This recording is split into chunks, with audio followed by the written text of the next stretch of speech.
The following is a presentation of the Radio Misfits Podcast Network. From the birthplace of modern winemaking, Sonoma, California, welcome to The Winemakers. Local experts Sam Couturi, Bart Hansen, and Brian Casey, along with host John Myers, invite you to listen in as they discuss all facets of winemaking. So sit back, pour yourself a glass, and let's hear what the guys have to say this week. Wow. That was like one of the most strained pours I've ever seen. And I think you need to use... I'm out of shape, Bart. I haven't been pouring in the restaurant for a long time. We actually did use this decanter the other day because we've been doing some library tastings. But so that's our first decanter pour. Decanter pour. Well, we got nice wines today. No kidding. So they deserved a decanter. Hey, everybody. Welcome to The Winemakers. I'm John Myers with Brian Casey and Bart Hansen, a special guest today, Chris Tynan of Christopher Tynan Wines. There you go. Welcome. Thanks for having me. Thanks for allowing me over the county border. Over the border? Are your papers in order? I got some ties over here. I was going to say, you have some ties that I think get your expedited visa. There's still a body cavity search involved, which is not nice. Well, welcome again. What a pleasure. Beautiful day in Sonoma, California. So, we've got some spectacular wines. And you must have a cellar that's a mile wide, man.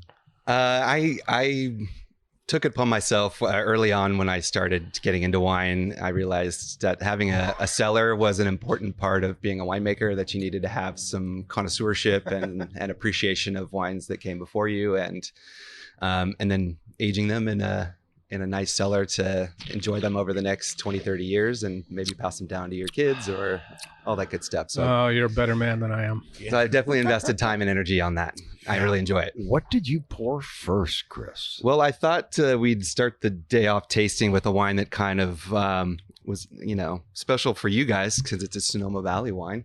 Yeah. And it is a great wine. It's a 1986 BR Cone Olive Hill. And it was also made by a winemaker that kind of became famous in Napa Valley more than Sonoma. Well, I guess she's famous in Sonoma now too, because they're Pinot Noir and Chardonnay, but made by Helen Turley back in the mid-80s. Turley, so. yeah. And how long was she the winemaker at BR Cone? I've heard different things. I don't know exactly. I believe it was 84 to 87 or something like that. That's kind of what sounds that's right. That's what I kind of heard. Because then, Charlie Tolbert, remember who we had on the podcast? Yeah. Charlie was the winemaker there for a little while, kind of after Helen. And BR Cone at the time, it was getting some great reviews, and those what they called the gold label, because I think there was a silver label also. The gold label was highly lauded, so to speak. Well, those people that don't know, BR Cone used to be owned by Bruce Cone, who was the manager of the Doobie Brothers. And so that's how we got all of the cool concerts that we got in the summers, where we would get the Doobie Brothers and the Eagles. And because Bruce would do that show. It was like Bottle Rock. It was Sonoma Bottle Rock before Bottle Rock. And on that nice little hill. Yeah. I mean, what a cool place. Yeah. I don't know. I was always working. It was always during harvest. Yeah. And we knew it was going on. And I was always working too, but usually at a hotel or restaurant. So we saw the people either in the morning or at night, but then I wasn't ever at the shows. But I would see Bruce at the Fig Cafe. He would come in with his girlfriend, and he was an interesting cat. And there's something about that property, and he tried to explain it to me. You never know when the owners of vineyards tell you stuff, if it's true or not, that there's like some aquifers running under the vineyards there, that they have like their own natural water source or something. I mean, so the area, that part of Sonoma, for those listening, Madrone Road, I always call it kind of the center of Sonoma Valley. That is a banana belt. It's always the first to push out. There's always been talk about warm springs running underneath that area around Valley of the Moon, Abbott's Passage. Mm-hmm. Yeah. I forgot something. Oh boy. At any rate, so yes, I think that's true. I think there are warm springs, and up at Cundy, they had a thing in their cave. When they built their cave, it wasn't as cool as they had hoped. and it was because there were warm springs warming the cave. Yeah, so it's those funny. are real things. They don't mention that on the tour because I took that tour not too long ago in the caves at Kundi, and I wanted to ask them about that. Yeah, where they Like, dug why a is there a cave big air and it conditioning ended up units in being there? a sauna. That happened at Opus One as well. Yeah. Oh, for is that real? right? Yeah. Okay. Yeah. Well, didn't that area out in Kenwood used to be all swamp? And when did they change? I mean, Back in pterodactyl yeah. time. okay, I don't know. all right. So- It's not Tar something, pit? not I don't know. something current, huh? No, I mean, there is the marsh there behind what was the Kenwood restaurant that's now Salt and Stone. Salt and Stone, and the vineyard that the Lassiters bought that Phil farms. That is all planted just to white varieties because it's the only thing that'll get ripe there. Huh. Because again, it's pretty heavy clay soils and whatnot. Yeah. So Whatnot, Bart? Do you ever play Wordscapes on your phone? I don't know. It's like Scrabble. I don't know if anyone knows what I'm talking about, Yeah, but I know the game. so for sure. because you say whatnot, I started saying it about 4 or 5 years ago, and it Sounds drives my right. wife absolutely insane. She thinks it's like a East Coast, like older person thing. I don't know what she thinks.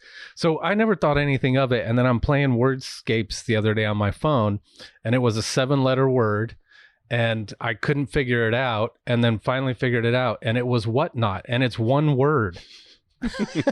I thought it was 2 words, what not, like it was came from, I don't know.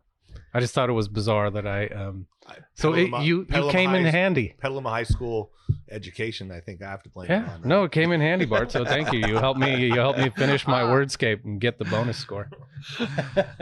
So you were able to find a whole case of this cone wine? Oh yeah, I mean that's one of the cool things Nice. about collecting as well is that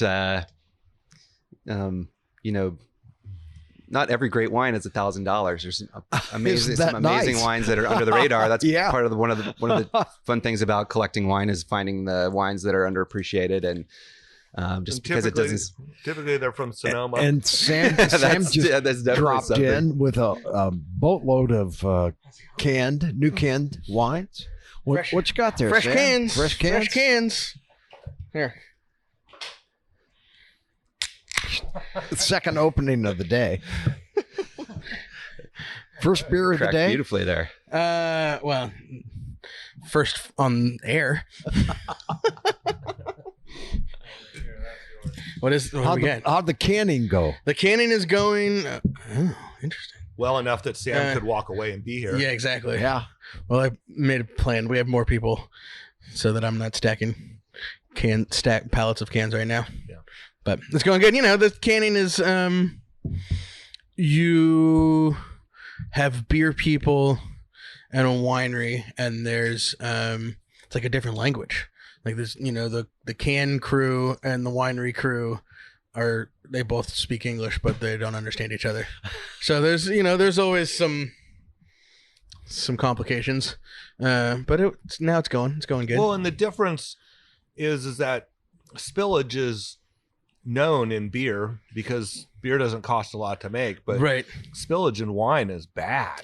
There's not a lot of there's like the first right when you open up the pumps and fill all the lines and you get some that comes out, but they don't like overfill the cans and then put the tops on them. No, the can gets I have it on video. You'll see, there'll be a reel.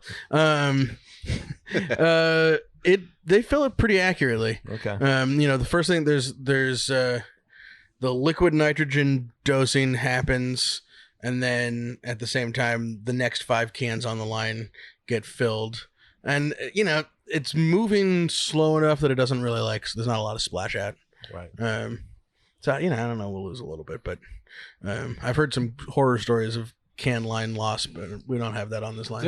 Any mice in the bottles or cans? No, strange brew. they're all Right. they're all well sealed. Thank you for getting You that reference. knob. Not everyone gets that Yeah, reference. no. I actually Well, have the it's cleaned. album. Maybe I should donate it to the Hoser, tasting eh? house. You a hoser, eh? Those are eight. My friend's a cop, and he drank this beer, and he got sick, eh? My dad's Canadian, so we're And dialed Sam in has on- no idea what we're talking Is this about. Hot Shots? Oh, No, what is that? Oh no, what is that movie? strange brew. Strange Brew. There we go. I knew it was slightly just slightly before my time. Sorry, guys. Yeah, for sure. Did it come out the same year? Probably the 86. I was going to say the 86 beer cone Cabernet. That's awesome. Well, Sam, who was the winemaker in Helen Turley. Was it Helen Turley? It was, right? Yeah. And 86. That was a beautiful year too. Good year for Mets, New York Mets. That was the year I was in Susanna and Dennis's wedding. So wedding photos with the Grateful Dead for me. That was 86. Okay. Nice. Yeah. Pretty much downhill since then. It was my first harvest, so whenever I get to taste something Your from first 86, harvest. Okay. yeah, it's always a big deal because I think when all those wines came out early, I didn't have an appreciation of them. I didn't really realize what it takes to make wine until I still don't really realize what it takes to make wine. And learn new lessons every day. Right. Which is true. Chris, do you feel that way when you've worked at, you've worked at some larger wineries and worked for your own brand.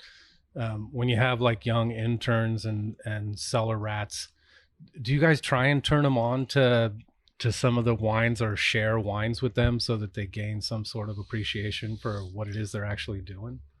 For sure, especially for like the European interns. I like at least do a couple dinners a year where we open up a bunch of old California wines and be like, all right, you guys have made great wines over the years in Europe and in France, but California's been making great wine for a long, long time. So it's important for me to kind of like spread the gospel and and let them know that.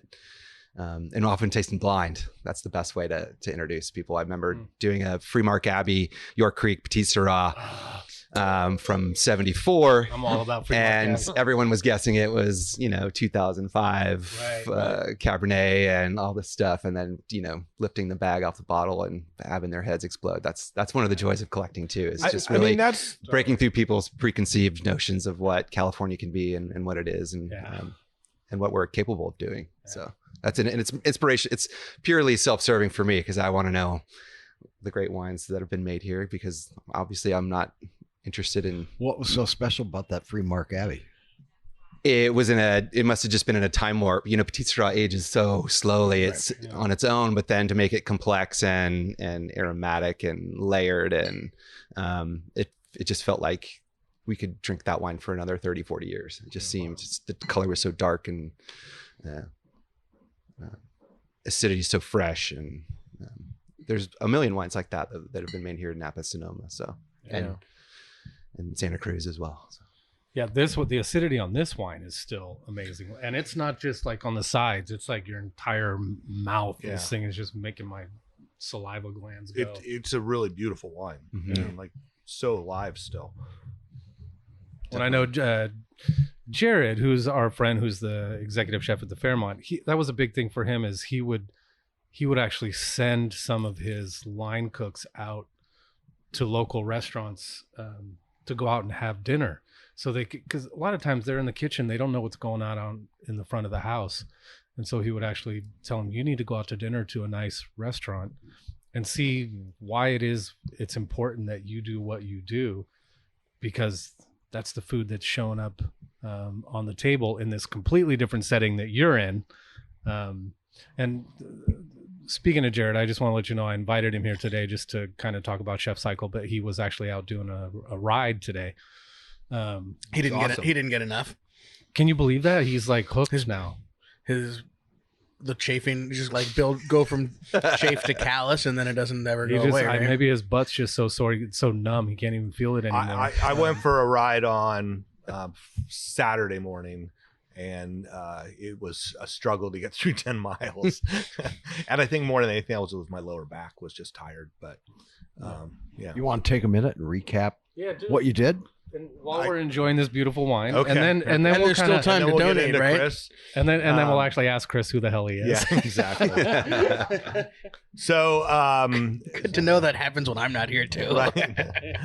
So it was a great 3 days. We had really beautiful weather.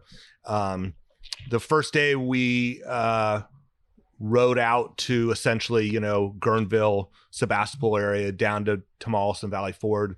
Back to Petaluma, stopped at Petaluma Hills Cannabis Farm for one of the breaks, and then back to Santa Rosa. the second day was Chalk Hill. I mean, this was really a great tour of Sonoma County, except they didn't hit Sonoma Valley. But Chalk Hill, Alexander Valley, Dry Creek, Russian River, and back to Santa Rosa. And then at the very end, they threw in Reebley Road for us too. Oh, just to say, a little insult to climb this hill. Oh, you thought you're done? No. Right. Go right. That like through that barn there and back up. That's like a steep. I mean, it's not like it's long, but basically it's straight up. Yeah, short and punchy. Yeah, is how someone described it. Yeah, like short and getting punched in the face. Yeah, and then other body part. And then the third day was epic because the third day we went again out to Sebastopol, Valley Ford, and then along Tamales Bay. All the way into Point Reyes, and then came back in Red Hill Road or D Street into Petaluma, and then back to Sebastopol and home. So, but it was like perfect down along Tamales Bay. And that was probably the hottest day of the three. Yeah. And it was beautiful. There was about 78 riders. I think currently we're just under $450,000 we've raised. Wow. All right. So, they say $1 is 10 meals or 10 servings. So, and they consider a serving a fruit, a vegetable, and a milk product.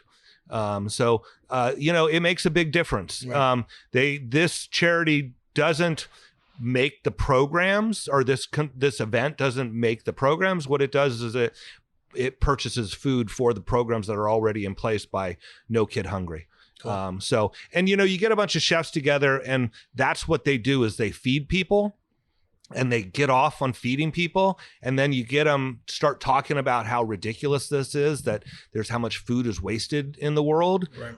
And in restaurants, and how to change that. And Dusky Estes was a friend of the pod, was one of the speakers one night. She rode the whole thing, and she works with this farm to pantry, which again we talked about, and just the sheer number of meals that they have provided here in Sonoma County for anybody who wants it. I mean, a lot of them are people that work in restaurants. A lot of them are people that work in the hospitality industry, and a lot of them work in wineries. They're vineyard guys, and it's not that they can't provide for themselves, but they understand what it takes to stretch their meals. Right. And, the little bits of things that they can get that are handed off. And then the elderly also. So at any rate, it was great. I kind of thought that I might be done after 3 years, but I already signed back. I'll go again next year. What was the furthest one of the chefs came from? Well, there's a group of Canadians that come from Ontario. Yeah, okay. You have to. It's careful because they walk like you, they talk like you. You got to keep an eye on them. Totally. Never mind. And Bart, what did you guys? What I was most curious about is I almost wanted to go there at night just to hang out with the crew after they had been riding all day. Did you guys get a little loose at night, or was everyone just in bed? There was not a lot of looseness. You've just ridden 100 miles. They always have a bunch of snacks when you first finish. There's beer and wine. But a lot of people don't drink. There's a lot of people in the restaurant industry, as you guys know, that are in recovery and don't drink. Don't know any of those because they don't hang out with you. Did anyone actually stop at the cannabis farm? Well, that was one of the stops. Partake. Right. Yeah, who didn't get back on at the cannabis farm is the question.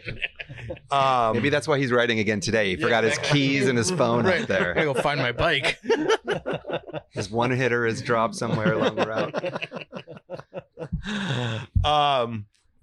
So yeah, no, I mean, there were basketball games going on, so we were watching the games and stuff. But by 9 o'clock, everybody's pretty much done because breakfast is at 5. And you're on the road at 6:30. Yeah. I have to say, one of the coolest things is like the first 5 or 6 miles, the CHP leads us out through town. So no stop signs, no stop lights. Oh, that's cool.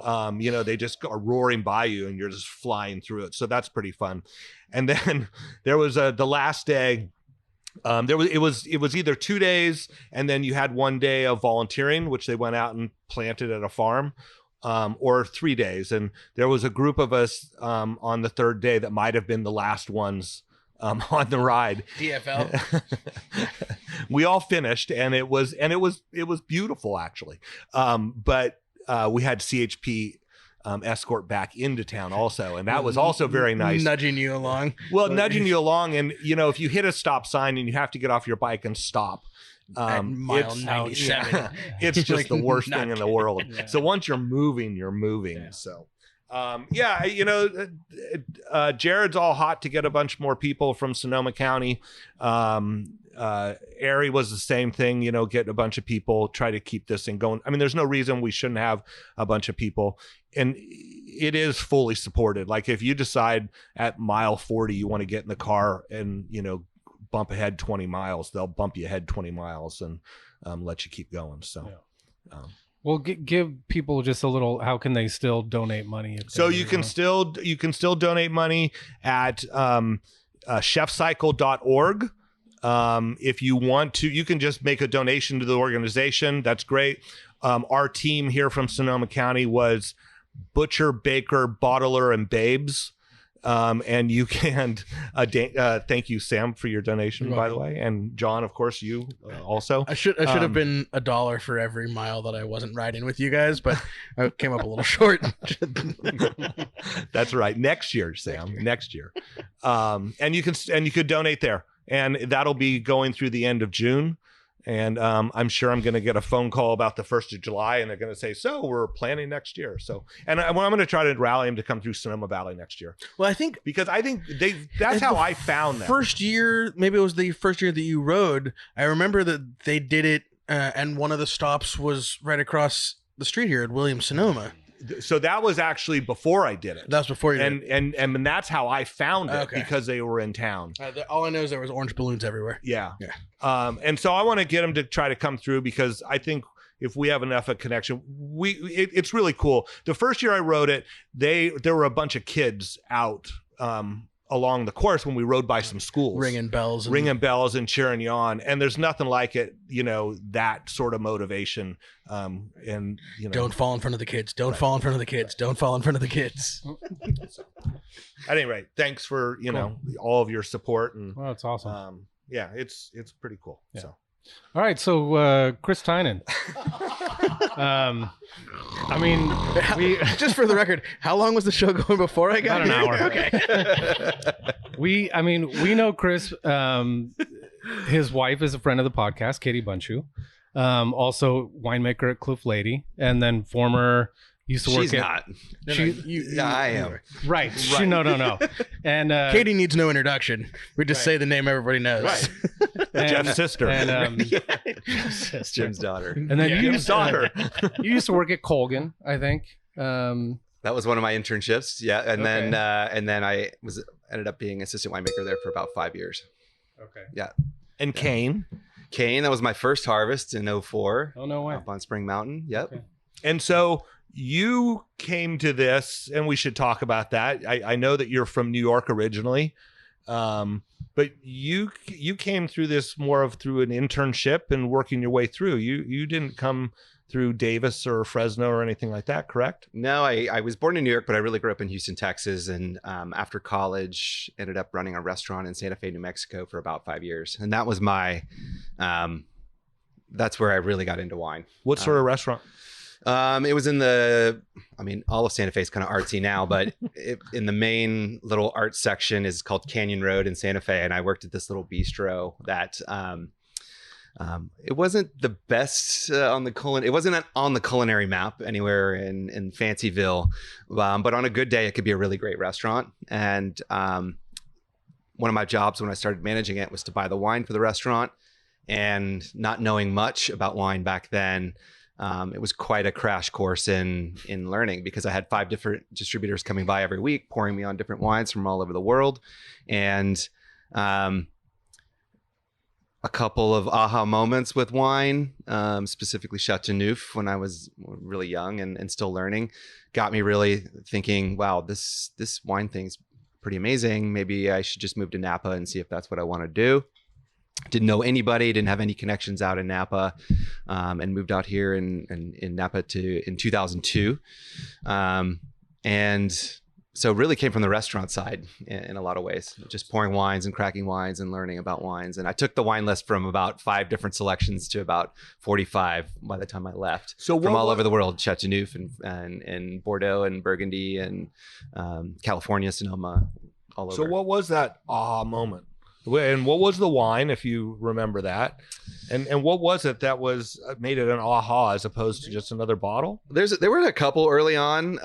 One when a distributor just came back from France and he had just brought back some wine for his own personal cellar. It was I think it was an 88 or 98 or 99 Chateauneuf from Chateau Leneurth, which isn't a super amazing wine or a winery, but it was like, whoa.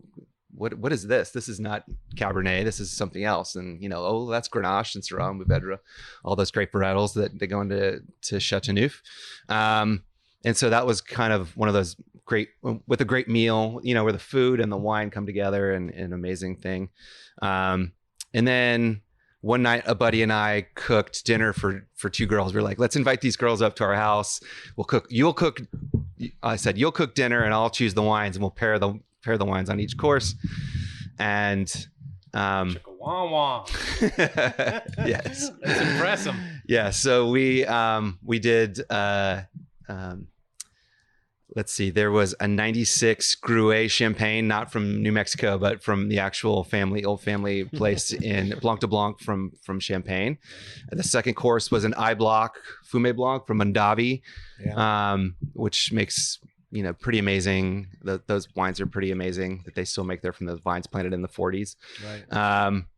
And third up was an Alexander Valley Silver Oak, which showed beautifully that night. And then for dessert, we had a Chateau Ciderat from, I think, 96.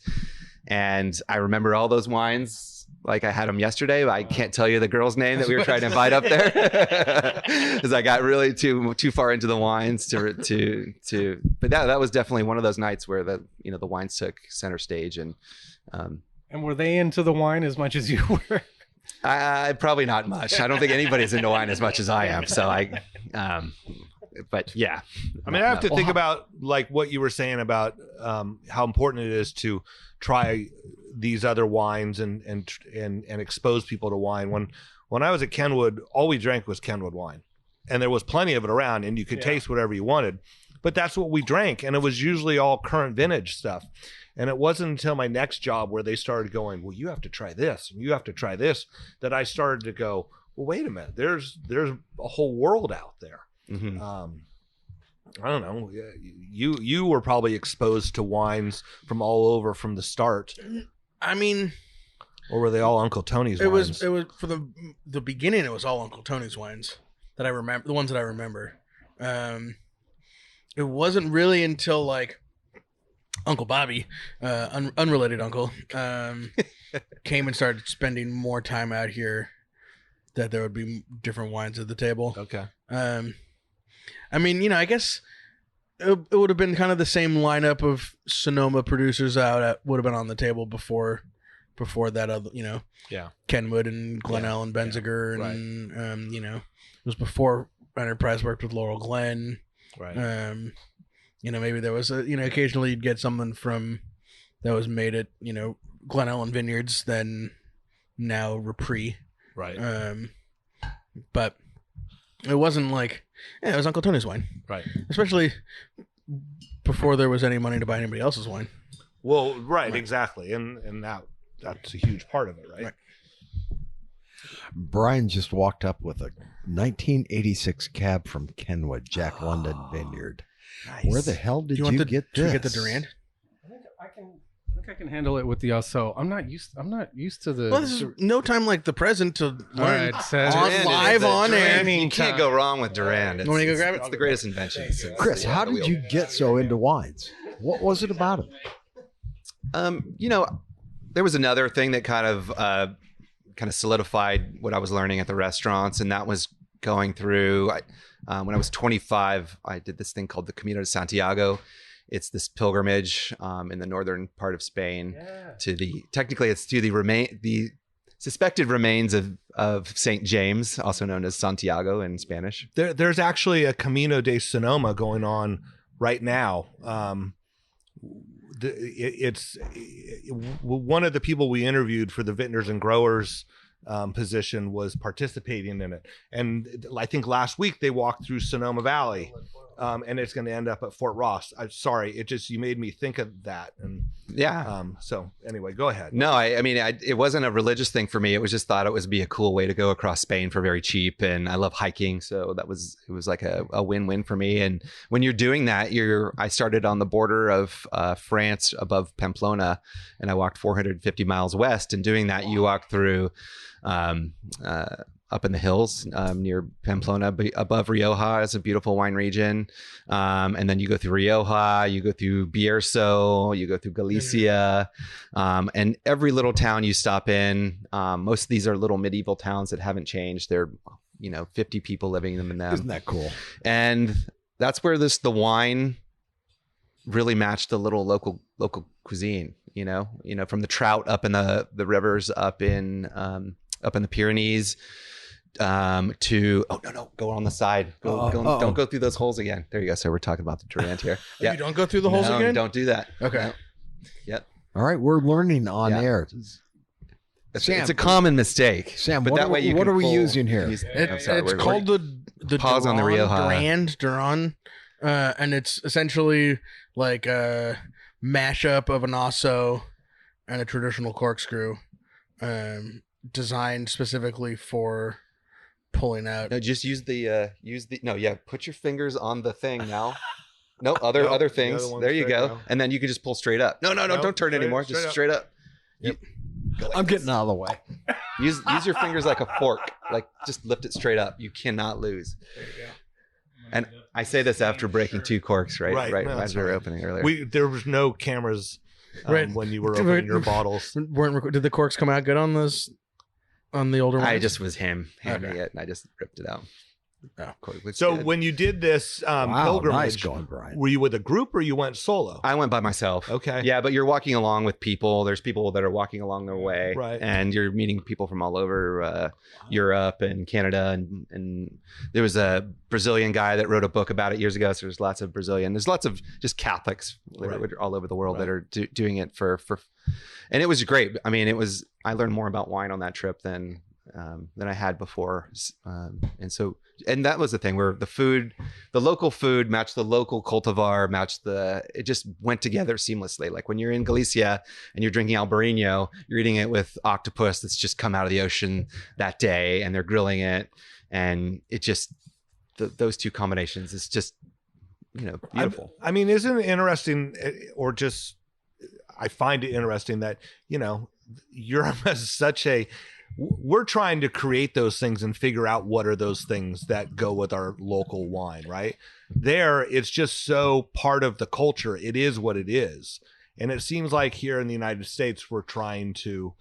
well, they had 1,000 years head start on us, right. So give us time. Right. Well, and they also, by the demands of the region, don't grow as many varieties in particular places. Like, they have the variety that they grow there.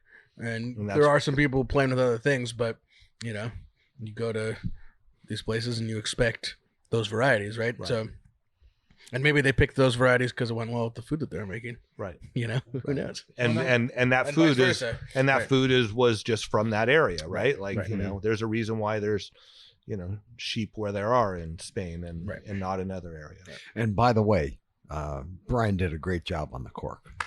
That was your first Durand moment. Direction, yeah. Well, I say don't use those holes because sometimes they don't match up with the outside of the bottle. Yeah, that I know that, sense.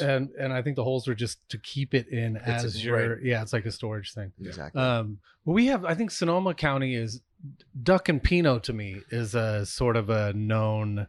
Yeah. We are in the flyway, right? Right. We got Jennifer Reichart growing the ducks, and then we.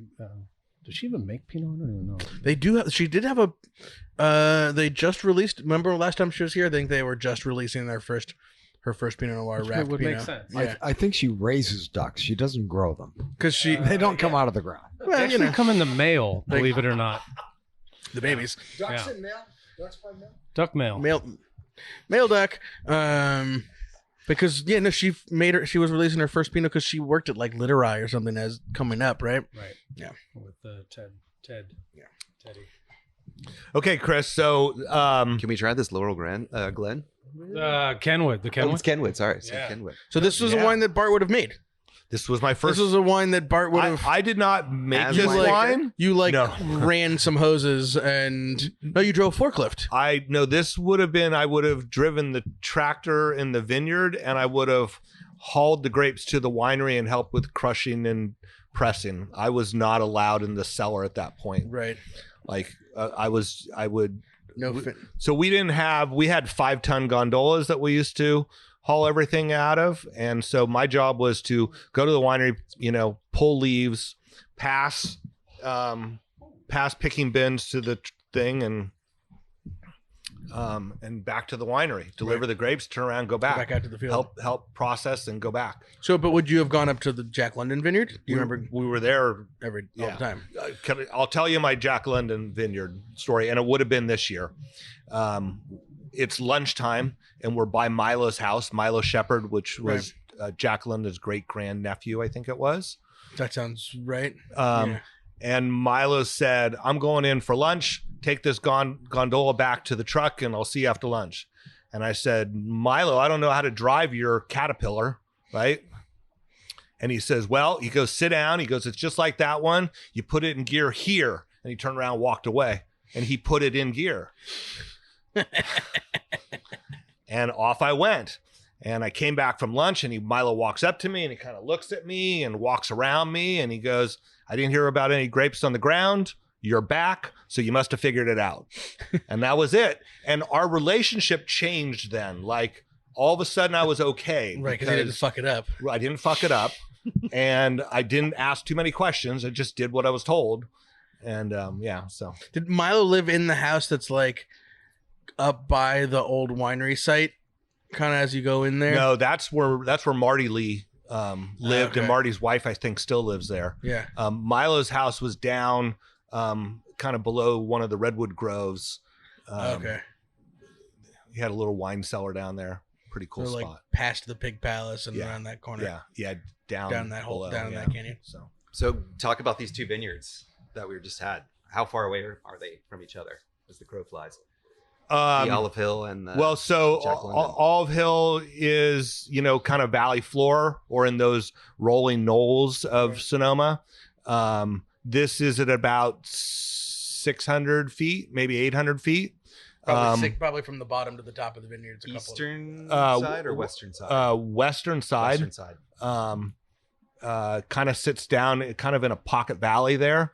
The mountain, goes up pretty steep past Benziger, and then where the Beauty Ranch is or where the Jack London Ranch is, it's not flat by any means, but sort of benchland. Yeah. And the Cabernet was planted on a bench right next to the old barns and the old winery site. It was originally planted during the time that London was there, I think. Definitely. But not this vineyard. This vineyard, I think, was planted in the 70s. And some of this block is still original planting. Was it a state park by then? Oh, yeah. By 86? Absolutely. Okay. Yeah.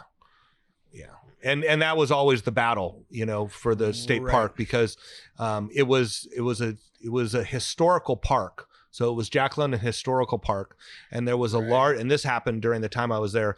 There was a large area of eucalyptus, and the park wanted to get rid of it because it wasn't native, and so they went in and they cut down a bunch of trees, and then they sprayed Roundup also, of course, or some sort of herbicide, which burned some of the vineyard, right? And Milo's big thing was, they said, well, it doesn't belong here. And Milo said, it's a historical park. He planted Jack London planted those eucalyptus. And that's part of the history.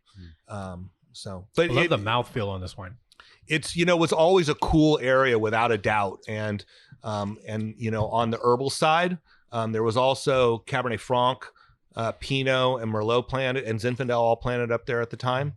But it was always kind of the herbal thing. And then at Benziger, of course, that was part of one of the reasons why they went after, those really full-bodied, really ripe wines of like tribute, Sort of counteract. trying to get away from the herbal part.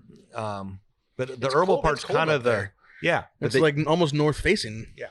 And if you've got the eucalyptus mint chocolate chip in there, like you could put this against Martha's Vineyard, and like people would have a hard time telling the difference, I think. Totally.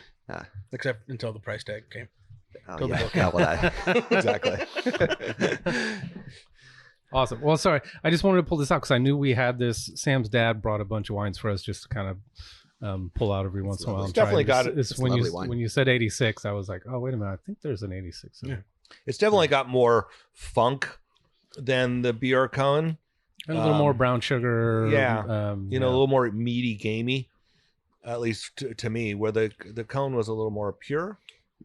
Do you know what kind of barrel aging they were doing these days? I mean, I know they didn't let you in the cellar, but did you? No, it was, there were a whole bunch of old whiskey barrels, redwood tanks. And redwood tanks were gone by that point. Okay.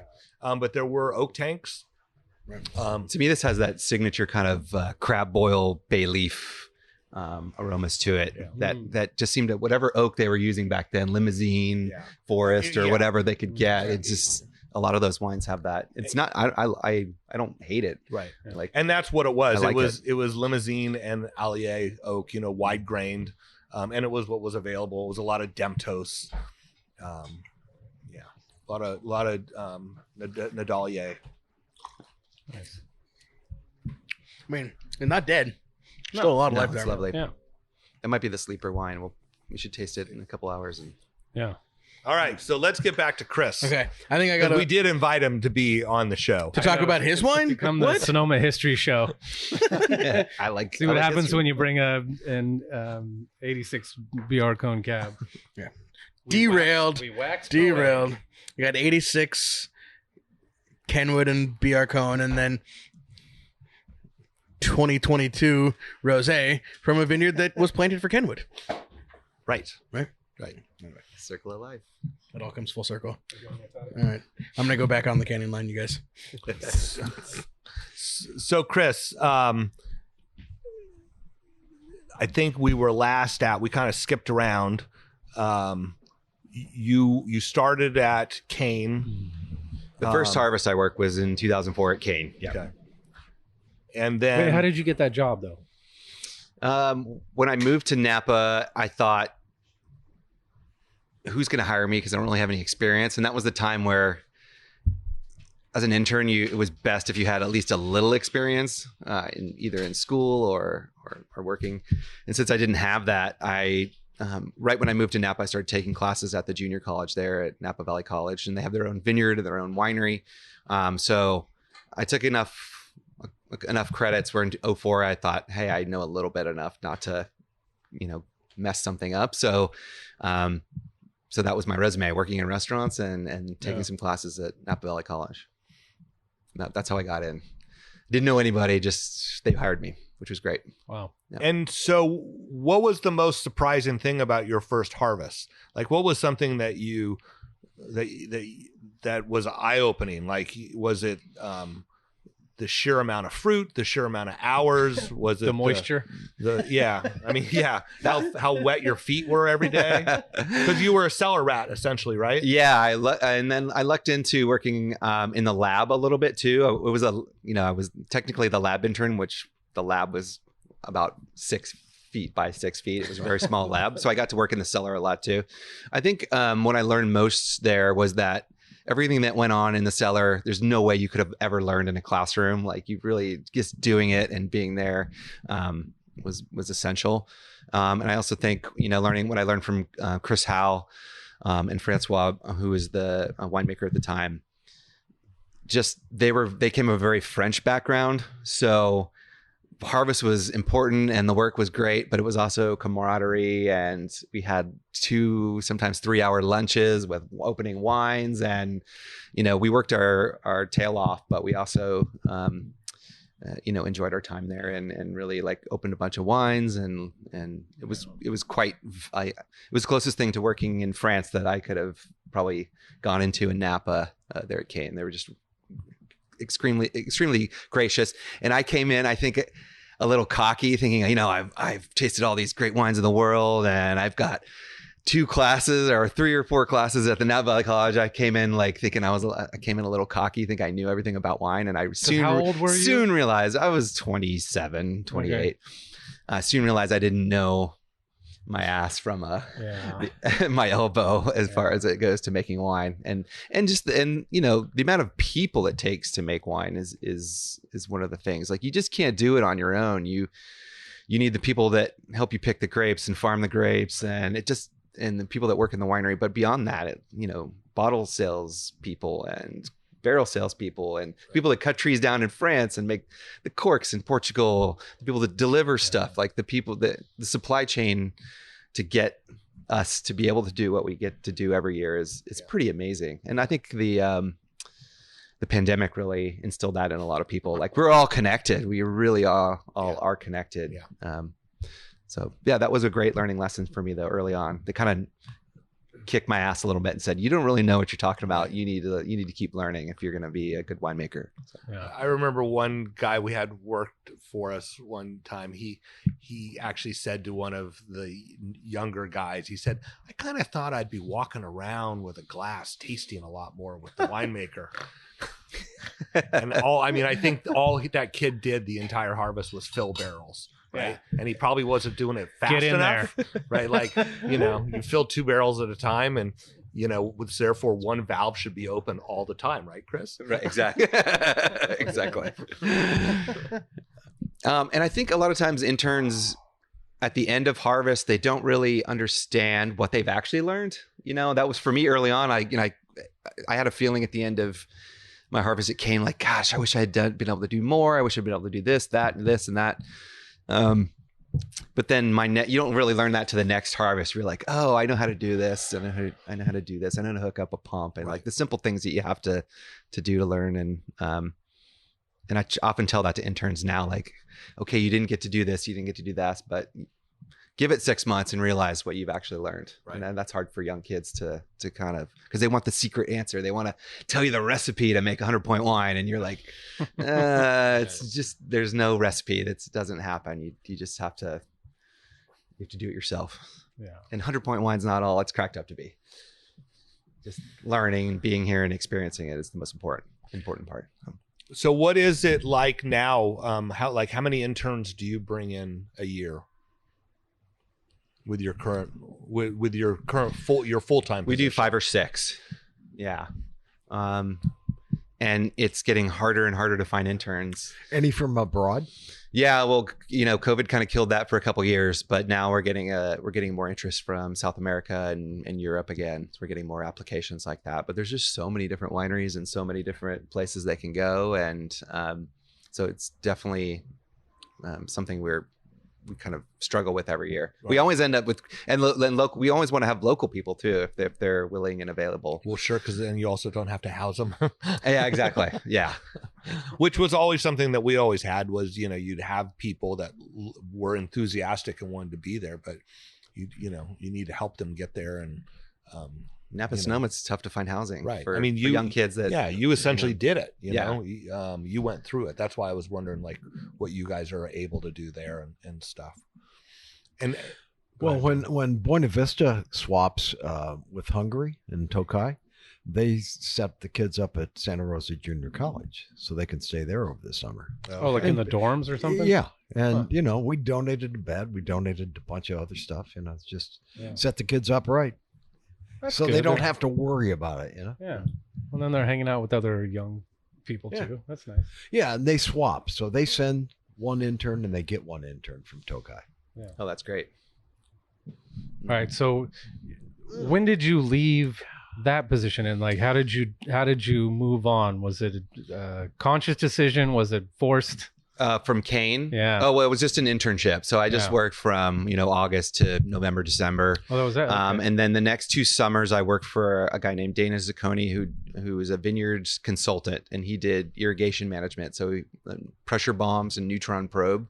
That was my job for 2 summers, which was another great education. It just kind of lucked into doing that. I mean, I did vineyards all over Napa Sonoma, from the most expensive grapes in the valley to like some of the cheapest farming.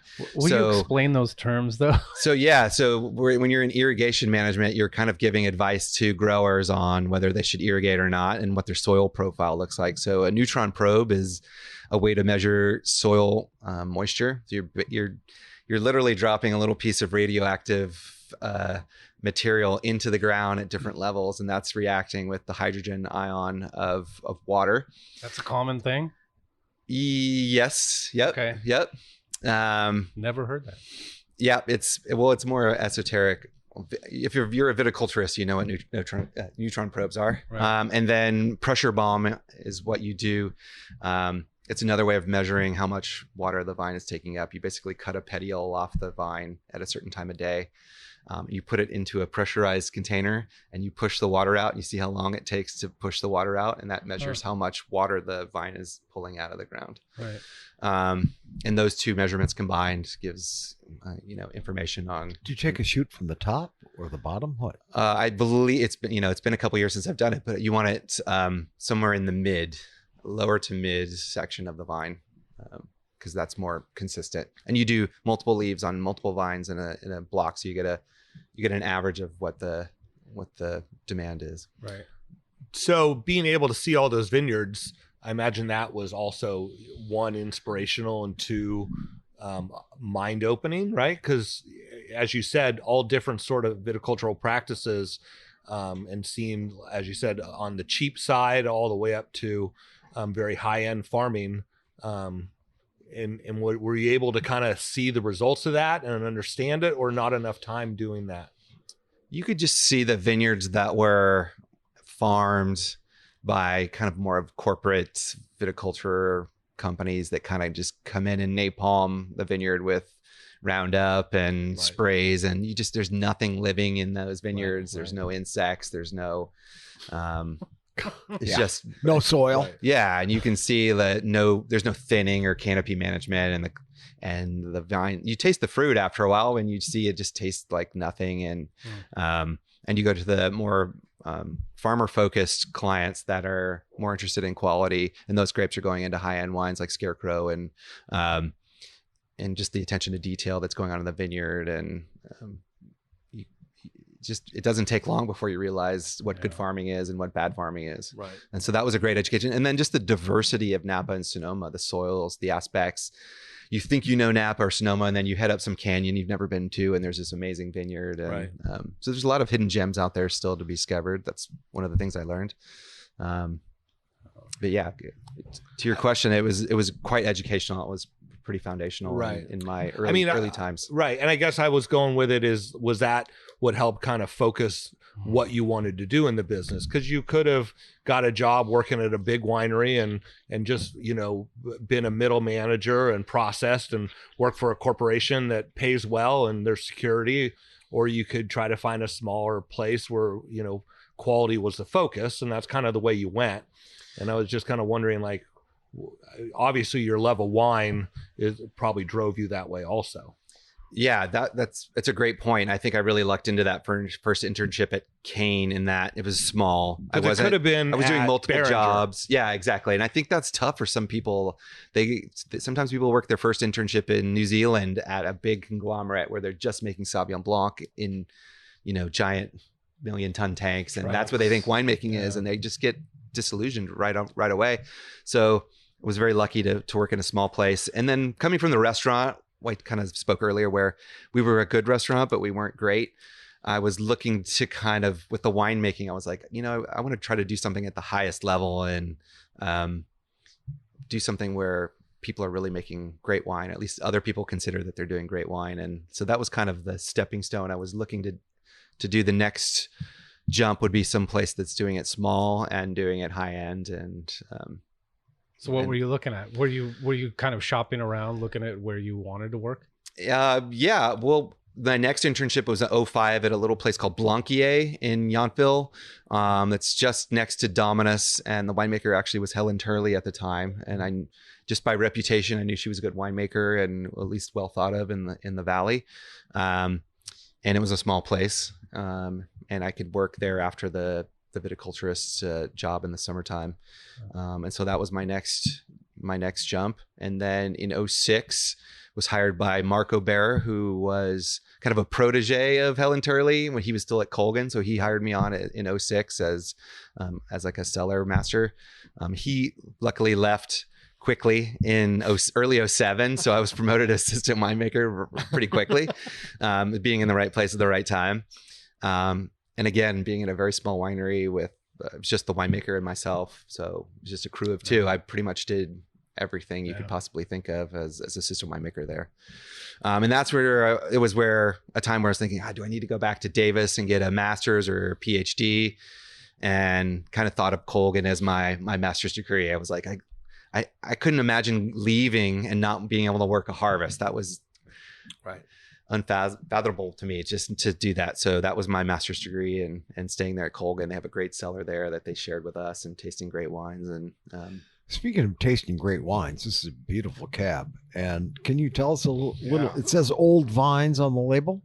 Yeah, so we're tasting the 2012 Christopher Tynan Milagros Galapavo Vineyard, and this was glad he said it. Yeah. I was going to get to that. It's a tough name. This is when I started my own label in 2011. So this is my second vintage that I've made of this wine. I lucked into finding these vines. They're planted in 1970. They're on the hills on the western side of St. Helena, about 900 feet off the valley floor. Really unique vineyard in that they're planted just surrounded by oak forest. There's this little ledge that a guy named Ernie Van Asperen planted. Ernie Van Asperen's kind of one of those unknown legends in Napa. I think he started Rutherford Hill, and he had a wine shop in San Francisco called Ernie's. And he planted this on St. George and dry farmed it. So I buy it from a guy named Dry farmed. Dry. Thank you. Yep. And so I purchased these grapes from a guy named Cornelius Corbett, who purchased the vineyard from him in the early 90s. And it's a small little 1.5 acre vineyard, dry farmed, like I said, because against all sort of modern farming techniques, it's sprawl. You could drive a pickup truck through the vineyard. It's just wide spacing, and it really makes this unique expression of cab that I just kind of fell in love with. And I thought, oh, great, these vines are very special, and they've been going into like these really cheap wines and not really cared for. And why was that? Was the owner just not connected or didn't really care? I think, in the 90s and early 2000s and especially in Napa, those kind of old wine, they didn't look like what was getting 100 points, what was getting, these great scores. It was all the VSP, high octane, very, very ripe wines. And this vineyard's very different. I mean, at the top of the vineyard is very vigorous. So a lot of growth, a lot of pyrazines, a lot of bell pepper. In the middle is kind of this hamburger patty of perfect ripening vines. Mm-hmm. And then on the bottom, it oddly, usually the bottom is the most vigorous section in a hillside vineyard, but oddly, it kind of goes off into the south and it doesn't get as much of the water, and it's very ripe. And so the combination of those three sections of the vineyard really makes something unique and right. different. So are you actually purchasing the entire amount of grapes that's coming out of that vineyard? So you're getting all three different sections. Yeah. Mr. Corbett has a bunch of different blocks lower down that he farms. And this is the only one that I purchased for years. And this is the only one that's dry farmed, and this is the only one that's from the 70s. So I do think it's interesting what you said about, this vineyard would have been overlooked by a lot of winemakers during that period, right? Because it wasn't pretty, and it wasn't VSP, and it had, and it was old, and there was still a time where in Napa and Sonoma both, like, well, what should you do with that vineyard? We should pull it out and replant it, right? And so, but yeah, it's a beautiful wine. It hits on all things. It's like really beautifully aromatic. It's rich and voluptuous in the mouth and has tannin and but you're not. It's not framed by a bunch of new oak. It doesn't. I don't get that at all of the oak. I just get that richness, right, of the fruit. Yeah, I think the intention on the winemaking side was because when I was back at Colgin, I realized, okay, I'm going to be a Napa winemaker. I'm going to set out and try to taste all those great wines from Napa Sonoma that the old timers consider legends. And that was one of my, since I'm not going to Davis, I'm not doing this like science background, I need to have these kind of taste sense memories in the brain. And I really took a concerted effort to go back and taste all the great Ridges and Mayacamas and Old Heights, Martha's Vineyard, the Chapelets that Philip Togny made. Those are all kind of, you could, even back when I was looking, you could still get those wines for, you know, $50 to $150. Now they're quite more expensive, but Heights and well stored, like locally people that have cellared them well and they haven't traveled from New York and back. So I needed to have those in my brain. And so that's kind of the inspiration for these wines. I thought I want a wine that can age for 20, 30, 40, 50 years, because that was the aspiration. Wow. I mean, that's quite a statement, actually, right? You just kind of dropped that. But when you're talking about making a wine that you want to age for 20, 30, 40, 50 years, that's... Well, we just tasted a few of them that held up. And just being a kid raised in California and trying some of the wines from the 70s and 80s, but then also the wines that are coming out today, where a lot of them are sort of drinkable upon release and not necessarily made like that. So I mean, that's a bold intention. It is. It's 100 cases, so between 100 and 150 cases a year. So it's a very small production. But that was my marketing plan. I thought, but I think if it doesn't sell, at least I can drink. At least I'll make wines that I enjoy, and I can drink them for the next 20, 30 years. Totally. And that'll be good enough for me. But I think it goes right along with his mindset in that where he was going. Like maybe given the opportunity, if it would have worked out right, you would have went back to Davis and learned the science part of it. But you dedicated yourself to like having a reference about, what were the wines that were made, and trying to wrap your head around that. Right. And which also goes back to, what you didn't know when you walked into the cellar, and you continue to learn. I'm sure every year you probably have things that you were like, that's my lesson for the year, right? For sure. Definitely. Or 12 lessons for the year. It's always a new learning curve every harvest. Yeah. You think you got it figured out, and something else happens for sure. Where are you making these wines? So I'm able to make them in the cellar at Cliff Lede. Oh, yeah. Nice. Yeah. And cellar and store them there. Yeah. It's a great place to make wine. And is this the sort of thing where, obviously I'm sure you have help, but is it the sort of things where people know that, no, those are Chris's wines, he'll deal with them? I do everything with my wines. Yeah. Nobody else touches them. There you go. That's what I was looking for. I top the barrels every 2 weeks. Hey, can we punch this down for you? No, it's all me. Yep. Yeah. Good for you. Yeah. Good for you.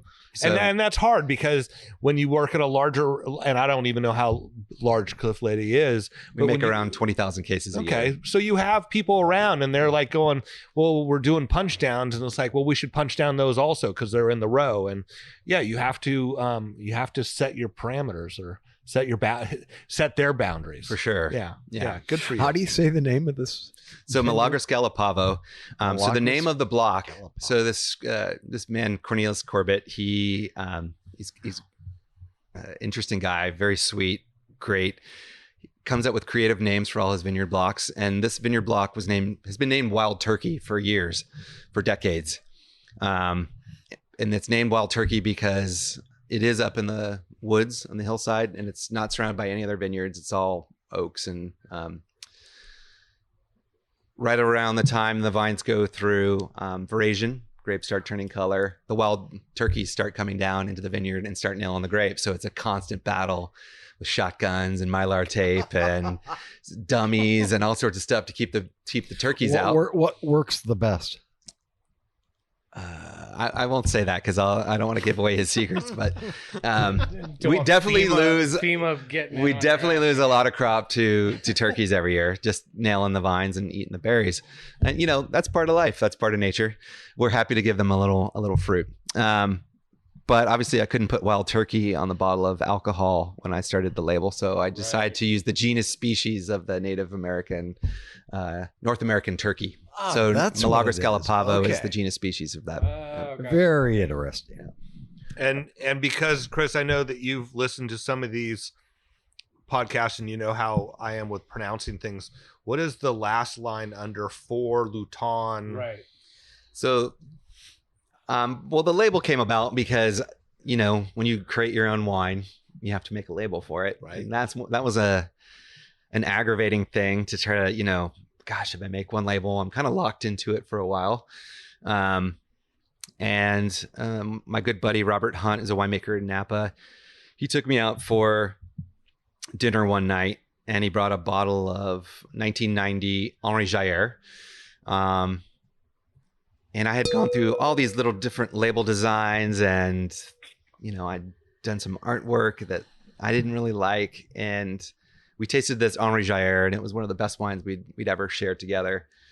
And his label, Henri Jayer's, his name is just a small little thing at the bottom. The vineyard's the most important thing on his label, you know, Gros Parenteau. And I thought, you know, that speaks to me. I want the vineyard to be the most important thing on the label, and I'm just the lowly winemaker, and I'll put my name down here. And since I didn't have a family crest that I thought I should put on there, it looked cheesy.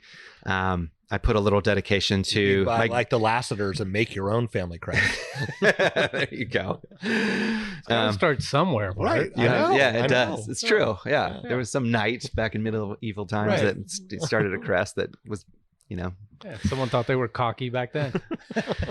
So I dedicated it to my mom's side of the family, the Luton and the Zweifels. That's the French and the Swiss side of my heritage. Awesome. And then the Tynan and then the Reynolds side, the Reynal is the Irish side from my dad's side. Okay. So I thought that would be an appropriate kind of homage to them. That's awesome. Bottom. Okay, and what is the line going across the top of the label? That is Virgil's invocation to Bacchus. So you're thinking Greek Roman era when they're making wine. The inscription says, "Father, Lord of the winepress, take off your buskins," which are those Roman sandals you see from all the Kirk Douglas movies. Yes. Take off your buskins and join me in the new must. So you're going to stomp on those grapes and kind of a cool thing to say at the beginning of harvest. If you're really believing in these gods that are going to help you make a good harvest and have you make good wine. So that's from his Virgil's invocation of Bacchus. Google it. I mean, again, like so thoughtful. I love it. I love it, Chris. Almost like a little Easter egg along the top there. And the coloring reminds me of the VHR labels. I don't know if you've had much of their VHR Vine Hill Ranch. I've had their wines before, but I can't recall their label.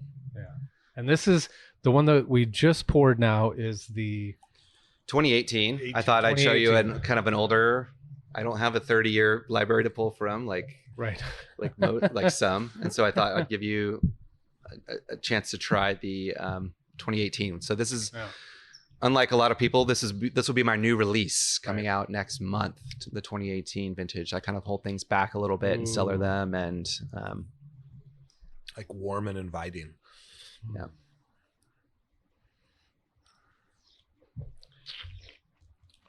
Beautiful stuff. There's a big difference between the two cabs. Oh, for sure. Yeah. I mean, again, younger fruit. This is the 12 is what 12, the 18 will be. You know, you kind of look at it that way. Obviously with vintage differences. 12 was a great year. 18, it was a very different year from 12, actually, right? I mean, larger crop. Yeah. Later, more mild. 12 was pretty warm. Mm-hmm. Wasn't 18 that huge bumper crop?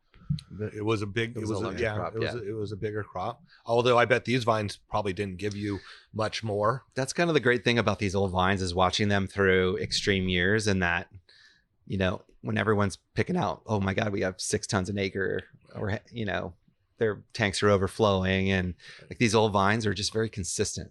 Right. In years in like 17 and 15, which were more drought years, hotter years, those vines, those roots are so deep. They seem to tap into those deeper soils. And I remember in 2017, when we had that 3 days of 115 degree heat, I was driving up to the vineyard about a couple days after that happened, thinking, oh God, am I just going to come up to dry farm vines that are just raisined? And, you know, I was just worried. And I came up and the vines were like, no big deal. This is just, we've seen this many times before. Yeah, totally. The vines look beautiful, protected, no raisening, no dimpling. They were just, but it's also some of that on the western side of the valley, whether it's the western side of Napa Valley or the western side of Sonoma Valley. It's just it's more lush, right? And it's not as beat up by those afternoon suns and, you know, the beating heat. Probably has something to do with it also. I completely agree with that. I think on the east side of both valleys, you need to be on the earlier side of picking if you really want to have any fresh acidity and vineyard character, because you're going to get that heat, you know, that Labor Day heat that's going to bake things out if you're not careful. I mean, there's reasons why there's redwoods on the western slopes, right, as opposed to the eastern. Like there's no redwoods on the east side of Sonoma Valley. Right. And why is that? Because they redwoods need water and they need the fog, and I mean, not as much in Napa, but there's still groves of redwoods on the west side. For sure. You know, just environmentally more just more friendly to them. You know, you're talking about deep roots. We had who did we have on from Paso who was talking about Lodi was talking about 70, 80 foot deep roots. Right. But that's because it's grown on sand. Randy Caparoso. And Greg. Greg LaFollette. That's it. Yeah. I mean, it's completely different kind of things there, but it's just so deep. It was amazed me. Do you know how deep these runs? I don't. We've never done any soil pits to tell. I'm not sure. Yeah. Well, yeah, a vineyard that small, you're not going to go dig up. Well, there's another story to this vineyard, which is a little sad, but hopefully we can end it on a more positive note. The fires in 2020 really hit that side of St. Helena hard. Right. And the old vine, you know, normally vines are pretty protected from fire, and that, you know, the fire kind of comes up to the edge and maybe gets an end vine or something like that. Unfortunately, that fire was so fast and so hot, and the trunks on the old vines are so full of bark and so thick that we lost around 2/3 of the vines to the fire. So a minuscule production has gotten more minuscule than that in 2021. The first vintage after that, we didn't make any 2020, is 2 barrels. So I'll have about 40 cases of the old vine cab in 2021. So are they going to replant? They're in the process of figuring all that stuff out. But you know, the old vine character was what was special about that spot. And so we'll see. It's still a great spot. It's still going to make great wine, even with younger vines. But we definitely lost kind of a little bit of history there with that fire. Sucks. And with Christopher Tynan Wines, what's your total case production per year in general? Since 2011, I've just made around 100 cases of the cab, and then I make some Syrah from Bennett Valley from the Judge family vineyard, and that's around 150 cases, 200 cases sometimes in years. So a really small production compared to a lot of folks.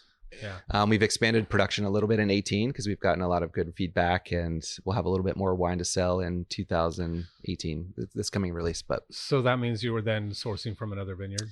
Yeah, Mr. Corbett, who owns the Old Vine Cab Vineyard 2 blocks below him, became available, and so we'll have a Corbett family vineyard section that will be released in that'll be released this year from 2018. How do you spell Corbett? Corbett. Okay.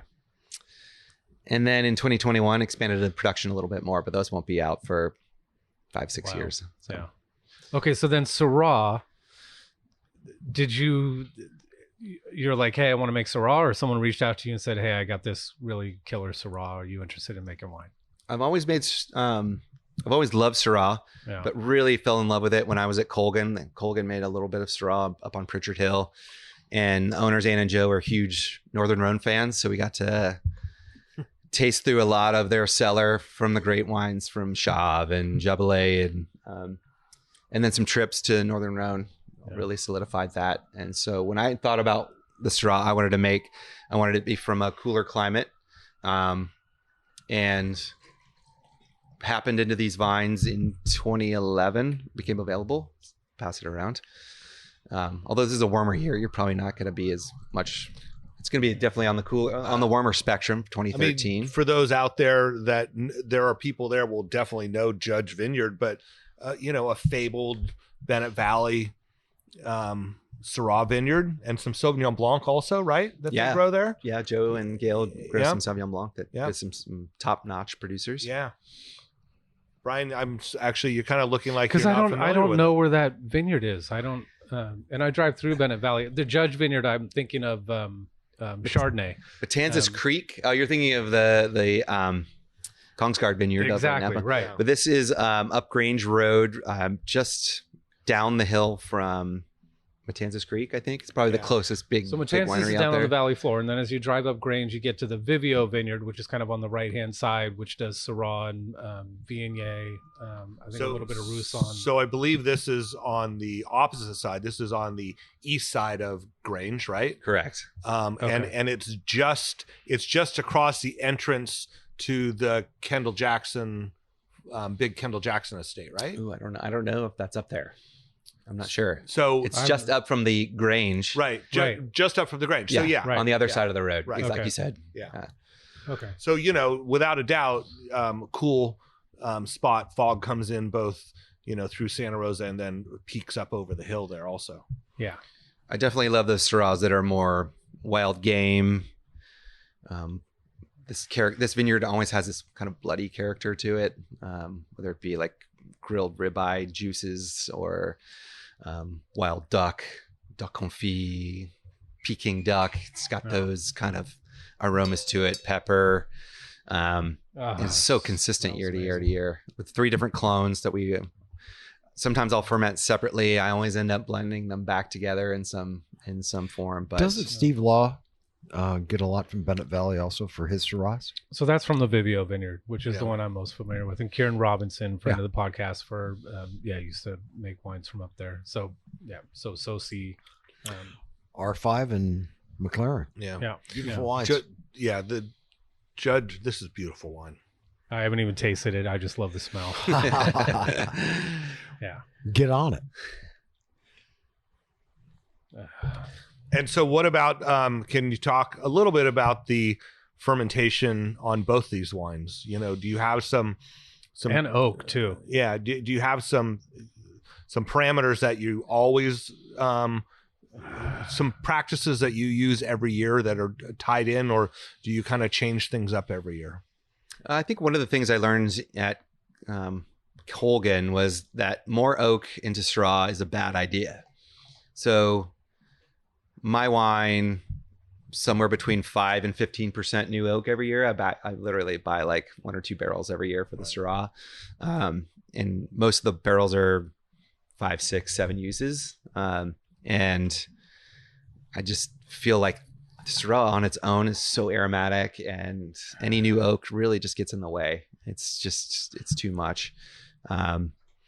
Whereas Cabernet Sauvignon can handle, 60, 70, 75, 80% new oak and just be fine. And as far as the Syrah, the Judge Vineyard, we don't really get the stems ripe enough. They're still pretty green. So I never really do much stem inclusion. Occasionally, sometimes I'll take some of the stems that have been destemmed and I'll put it back into a smaller fermenter and kind of, I want the ability to be able to pull them out if I feel like it's getting too much stemmy character. Yeah. Whereas I feel if you commit to the whole tank going in whole cluster, or you're really committing to that. And so most of the stem stuff is destemmed. And then the Cabernet is, I just try to get out of the way. The vineyard on its own is so expressive and so amazing that I really just want to accentuate that old vine character. And I do some pump overs, some punch downs when I want a little more extraction. no filtration on anything. I tend to leave things on the lees a little bit longer than most people. We don't really rack sometimes until bottling. Yeah. So they're on their heavy gross lees their entire élevage, unless I feel like things need a little air. I'm sorry to interrupt. Is that why you can kind of tell like the cabs definitely have this mouthfeel to them? I mean, there's a richness and a coating on the inside of your mouth. Do you think that's from the more extended lees? For sure. I think when you age on lees a little bit longer, as they break down, they're releasing those polysaccharides, those amino acids from the yeast cells, and they're protecting the wine from oxygen, so you're adding less sulfur, and they really add that kind of creaminess and yeah. And this Syrah, I haven't even I don't even want to taste it because I don't want to be disappointed because it smells so freaking good. Brian, he's sitting right across from you. Well, Syrah is one of those grapes that it seems to be 15% of the people like completely love it. They're in love with it. And then the rest either have had too much yellowtail or too much crappy overripe Syrah from Paso or Australia that they just, in their mind, they could never really like Syrah. And then it's just one of those things that people either love or hate. But I think if they really tried some good examples, they would love it as much as I do. And where do you think in California, leaving Paso out of the conversation, where do you think in Northern California that we grow some of the best Syrah? I don't think Napa's a great spot for Syrah. So I think you have to go Sonoma Coast. The further west you can get is makes wines that I really like, that are acid driven. And again, like I told you, I want to make the cabs age for 20, 30 years. My goal with the Syrah was the same thing. I wanted to taste like the 78 Jabolet. I wanted to taste that great in 20, 30 years. So I really swung for the fences with the Syrah as well. You can tell right now, this is very young wine. Yeah. It's very concentrated. To me, it's not even ready to drink yet. Right. I want it to age another. It's just starting to enter its phase where I think it's fun to drink. But it's still like, it's pretty massive.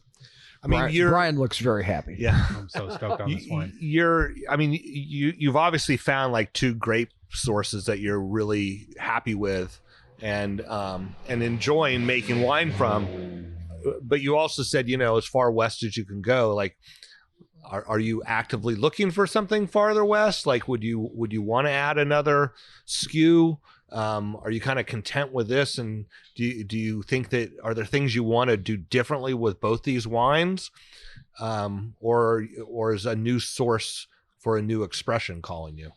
Yeah, I think I'm always on the look for better vineyards and different vineyards. And so, Syrah on the, true kind of Sonoma coast is attractive to me. It's quite a haul from Napa. So but if the fruit is worth it, I'm definitely looking. It's hard, right? Because you have a full-time job, so you have those vineyards you have to be in. You want to be in your own vineyards, and then to have to drive, an hour and a half out to Grayton to look at a Syrah vineyard a couple days a week would be tough, right? Exactly. Yeah. Well, and then at the end of the day, it's Syrah, and you got to sell it, which has been that's the other thing. Struggle for the last 20 years. It's supposed to be like, Syrah's coming on, and it's become a wine lover's wine. Yes, we've all heard the joke about Syrah. You guys can tell it. I won't tell it here, but okay, who's going to tell it? I don't know a joke. I know it's a bummer. I freaking love it. Please. Right, come on, do it. Which particular, like the difference between Syrah and a case of crabs? I guess I don't know. Oh, you don't know that one? No. What's the difference between a Syrah and you can get rid of a case of crabs? Yes. I mean, it's true. It is. Glad true. I didn't tell that joke. Yeah. You guys can cut that out. There's a lot of editing, right? You're going to edit this down to tight 30, right? No, shit. No, you know what? You're absolutely right. I mean, when they started planting Syrah in whatever that was, the 90s throughout Sonoma, right? Apparently that vineyard in front of St. Francis, that was planted mostly to Syrah way back when, I think they tea-budded it over, replanted some, but Syrah was supposed to be it.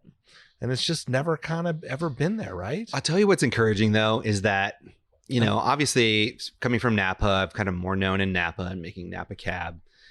A lot of my buyers, they'll buy the Cab every year. They'll buy as much as they can. Occasionally someone will be like, you know, I don't really like Syrah.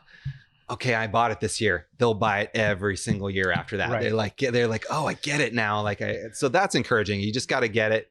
You got to get good Syrah in front of people and convince them. And that's it's definitely more of a challenge. You pour it blind for people and you just have them taste it and they go, oh my God, this is fucking amazing. They don't, because they don't know, they don't think of it as Syrah. They just think of it as a great wine. I think if you just pour it for people, you know, you have people all the time when you work in taste rooms that say, oh, I don't like Zinfandel. But if you just pour a really good Zinfandel blind for them and they go, wow, this is amazing. What is it? It's Zinfandel.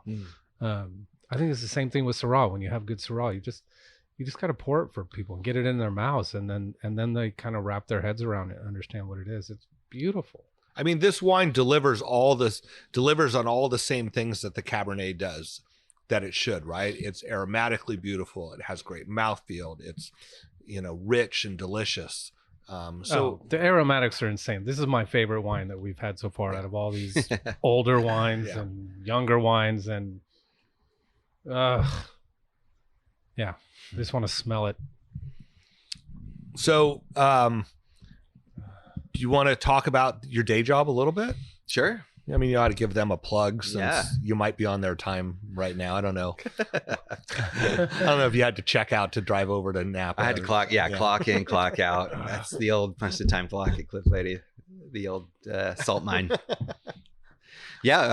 So I've been winemaker at Cliff Lede Vineyards since 2012. And when did they start? What's a little short background on that winery? Cliff bought the property in 2002. So the last year they celebrated their 20th anniversary.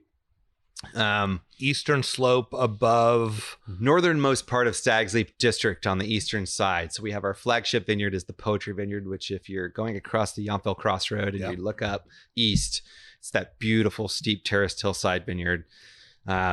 Replanted by David Abreu when Cliff bought the property. So when I came on board in 2012, I kind of inherited this like young little Ferrari that's becoming a beautiful, amazing vineyard that's producing amazing wines. And then pretty cool on where the winery is and where the tasting room is on the crossroad. Although we're on the valley floor there, we're right nestled up to two little, what we call the Twin Peaks. So there's a lot of alluvial fans coming off those. Yeah. So it's really rocky and gravelly, and our state vineyard there is just killer. So and all Bordeaux varieties planted there. And then we purchased some Tocolon from Andy Beckstoffer, which you had on a couple weeks ago. We make some wine from David Abreu's estate vineyards called Songbook from his Madrona Ranch and Hell Mountain. And some Sauvignon Blanc, right? We make some Sauvignon Blanc. That's kind of the wine that gets out there into distribution with a lot of Semillon and it's a fun wine for me to make. One of my favorite Sauvignon Blancs. It's a killer. Yeah. And tell us, how important is the Semillon to Sauvignon Blanc for you? Well, you were talking earlier about like aha wines. When I was at Colgin, we had a lunch. I forget what it was for. But the first wine we had was a 1947 Laville Haut-Brion Blanc. And I thought, how this wine, there's no way this wine is still alive, right? And tasted that wine. I was like, oh shit. It was just so amazing and so layered and so mouth coating and filling. And did some research, and of course it's, mostly Semillon and the little Sauvignon Blanc, and thought if I ever make Sauvignon Blanc, there's definitely got to be some Semillon in there. And so for the past, when I came on board in 2012, in 2011, I had found the Levisi family up in Calistoga. They're part of the Frediani kind of clan. Okay. Great old Italian family. they've got everything you could possibly want. If you want Petit Sirah, they got Petit Sirah. If you want Zinfandel, they got Zinfandel. If you want Cabernet, they got Cabernet. If you want Semillon, they got Sauvignon Blanc. They got Muscat. You know, just one of those families. They'll never rip anything out until it literally dies. And thank God for them, because they've got this 50-year-old Semillon vine vineyard that has been going into Cliff Lede's Sauvignon Blanc for a long time. And then we have a new vineyard in Carneros that we've planted to Sauvignon Blanc and Semillon as well. So that came on board in 2022. So the 2022 Cliff Lede Sauvignon Blanc, I think it's the best wine, the white wine I've made since I've been there. And that's about 22% Semillon. It just adds this mouth-filling, coating character, lots of lemon curd, creme brulee. It just adds layers to Sauvignon Blanc that, you know, Sauvignon Blanc is great on its own. It can be like laser-like focused to me, sometimes a little one-dimensional when it's a little boring.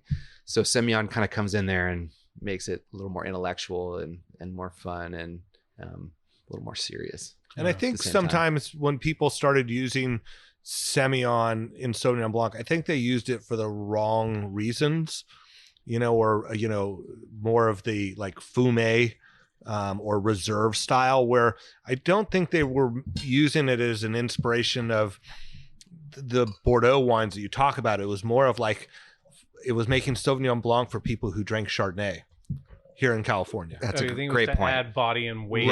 Right. Yeah. Like, I don't really like Sauvignon Blanc, but I like this one because it reminds me of. Right. Yeah, exactly. You know, and it shouldn't be that way. I mean, it should still be distinctly Sauvignon Blanc, but you know, just throwing it into new barrels isn't the reason to do it.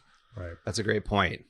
And I think, you know, obviously in Bordeaux, where they're not getting things as ripe every year, Semillon makes complete sense. So I don't think we're going to go into like the 50% Semillon kind of blend thing, but because it's just going to be too figgy, cloying and too Chardonnay-ish and too you really want to keep the Sauvignon Blanc character because it's what everyone loves about it. Right. So it's there just to kind of enhance that and make it more. Yeah. Do you use anybody else's taste buds besides your own on tasting and blending? We don't have any consultants. I haven't really. When I was at Colgin, we had a French consultant named Alain Renaud, who's kind of more well known on the right bank. But I haven't used any consultants for blending or bottling or anything like that since I started. So Cliff was trusting enough where he let me kind of do what I want to do, and he seems to be happy until this day. So we'll keep on that. So are we. Beautiful taste. And what for people that don't know Cliff Lede, what do they make, and what's case production? And we make around 20,000 cases a year. We're probably most well known for probably the Sauvignon Blanc because that gets out across the country. But Poetry is our, for lack of a better word, our flagship wine that we make. It's our Cabernet Sauvignon from the Poetry Vineyard, and that's around.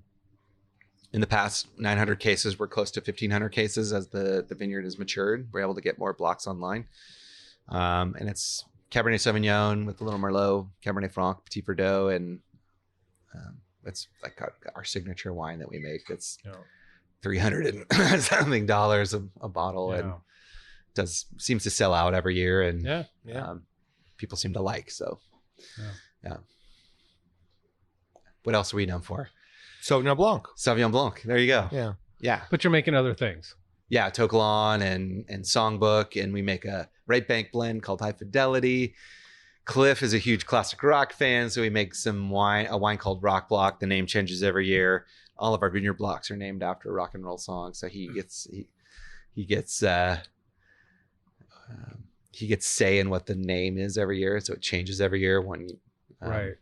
Wait, are you doing a wine called Crossfade? Crossfade, yeah, that's Jason Lede. So Cliff's son is involved in business now, and he's a DJ on the side. Right. And we make a wine called Crossfade that kind of it's Cabernet Sauvignon based, but with more Franc. And Cabernet Franc, right? Yeah, that's a killer wine. We just released our first vintage in 2019, and we'll do a 2021. That's killer. It's a lot of fun. But it's definitely Bordeaux focused.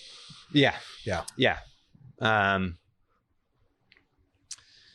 It's kind of we have so much good Franc. We buy some Cabernet Franc from David's Madrona Ranch vineyard, which we kind of spread around. So it's his Madrona Ranch vineyard is one of the best vineyards in the world, if not Napa Valley. And so we're able to source that Cabernet Franc, and we dose it into things. And that definitely Crossfade has got that Madrona Ranch Franc in there. It's a little bit goes so far. It's amazing. All right. And you want to tell us about this last wine that we're trying today? Well, we talked about Henri Bonneau or we haven't talked about Henri Bonneau yet, but we talked about Henri Jayer, 2 Henris. Yeah. And a producer in Chateauneuf, which really speaks to me, small, independent. These wines are not traditional Chateauneuf. I mean, if you've ever seen pictures of his cellar, I don't think he bought a barrel since 1967 or something. They're moldy and old, and the wines are in barrel for 5 or 6 years, and it's kind of dirty, and sometimes the wines ferment for 2 years. But he seems to make amazing. He passed away a couple years ago. The wines come out on the other side. Very rare wine. Yeah. It's very hard to find. And this is a very young wine. Usually we wouldn't drink these wines for another 10 years or something like that. But I thought instead of just bringing I hate just talking about my wines all the time. Aren't you glad that you didn't go get the full scientific background and, straight into this? Because it leaves you more open to just what you were saying, like wines and barrels and dirty. And I mean, there is so much of the cleanliness is godliness in the wine business. You have to have space for long fermentations, letting it sit on lees, not racking it every quarter because you just need to do it because you read about it somewhere. Or you went to Davis. You guys all get brainwashed. Right. Well, you look at the product. I think, a lot of those Davis wines, people that were coming out of Davis graduated in the 80s, they came to Napa, they came with that kind of idea of we need to acidulate, we need to emulate Bordeaux, so we need to get the exact chemistry and this exact same tartaric acid. We need to filter these wines because they have to be pure. And a lot of those wines were complete disasters. So the proof is in the pudding. And so when you go taste great wines, you ask how they did it. How do they do it? How do those guys do it? And that's where you learn we're unfiltered and I've seen unfined some pretty dusty places in France. There's no recipe. That's what I try to get across to people. Like you have to listen to the vineyard, listen to what the grapes are telling you. Don't try not to get too many winemakers in your head telling you what to do. Believe in what you're tasting and experience. You have to try. You just keep trying. Yeah. And I always feel like I'm learning every year on all these wines. So, can we talk about yeast just for a second? No, yeast is off the table. I can't talk about yeast. No, okay, we can talk about yeast. I mean, so Bart mentioned we had Greg LaFollette on, and he's sort of, I mean, you can listen to him for 3 hours talk about yeast, but are you guys using natural, or do you have a specific yeast that you prefer using on your wines? What we try to do is we try to get as wild as we possibly can. What does that mean? I think we've kind of, what most people have come into is that when you're in a winemaking facility that's had any sort of cultured yeast in it in the past, at some point, one of those yeast is going to take over your fermentation. Yeah. And so people that say, oh, this is wild yeast or this is naturally fermented, generally speaking, at some point, one of those yeast is going to come in and ferment your wine to dryness. And so what we try to do is when we come in, we've got, let's say we harvest grapes. They've been on cold soak for a couple of days. We usually do 5 to 7 days on cold soak for our Cabernets. As we're warming the tank up, we'll start to get fermentation going. And hopefully there's some yeast from the vineyard in there that are starting and adding to that complexity.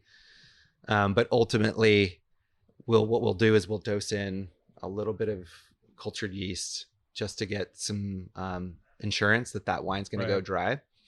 And so hopefully we're going to get the complexity of the native yeast that we've allowed to come in from the winery or from the vineyard. Those are going to contribute. Because every single yeast trial that we've ever done, we can tell differences in the yeast strain a couple months after fermentation. But then 3, 4, 5 months after aging, you can't tell the difference between what yeast fermented what. So if we're not getting incredibly different results from different yeasts, we'd rather have the security of going dry, and because bad yeasts can really start a cycle of, if they're not getting the fruit dry, our VAs are going up. We're going to have to re-inoculate anyways. You're going to have to introduce a culture yeast after that to try to get it dry. And usually the one you have to introduce is going to be more impactful. Right. At least I found, maybe after 3 or 4 months it goes away, like you say, but it's more impactful than not doing anything, right? I can count on one hand the amount of wines that have been restarted in my life that have actually made it into a final blend, that haven't just either been bulked off or having to been declassified into like the lowest wine. So while I'm sympathetic in the idea that you want to have these like native yeast that ferment the wines, it's not like we're not like getting in yeast that have been, what would you call it, like genetically engineered. We're not using any of those yeast. We're just using natural yeast that have been selected from strains that we know are reliable and will ferment. I mean, the yeast book is like this, and what Chris is saying is there are super yeast in there. But if you kind of use things that have been, and part of that is yeast salesman marketing. Like they want to tell you like, oh, we cultured this from a great winery in France from the Rhone Valley. And then young winemakers, they given a job, maybe they're not ready to do. And they were like, oh, I want my wine to taste like a great wine from Burgundy. So whatever new name they put on the same yeast they've been selling to different people, you have to take everything with a grain of salt. Yeah. And it's going to be different every year, right? I mean, there's yeast in the house. And I think at our facility, there was 3 of us in there, and one of the persons that has since left used cultured yeast and used a very strong cultured yeast. And when they left, we had that first year, it was different. Like their barrels were out there, equipment was out there, little cold room was different. I mean, out. And all of our fermentations were a little weird that next year because the guy that moved in doesn't inoculate. The 2 of us don't really inoculate. It was different. Now it's been a couple years now. We're on this will be the 4th year, and it seems to kind of gotten back into its flow. Yeah. It's not anything other than just what's living there, right? To Chris's point is that there are times where you kind of go, "Ooh, this is a little funky." I had a wine that kind of turned funky on me, and I had to get involved in it. And I wish I wouldn't have had to do it. If I would have taken a little bit. He's also probably not, the yeast salesmen say X amount of, kilos per liter, right? I doubt that he's doing what they recommend because remember, they're trying to sell yeast, and yeast is expensive also. Right. I'd be curious to know your thoughts too about, as far as what it takes for, a wine that's not going dry.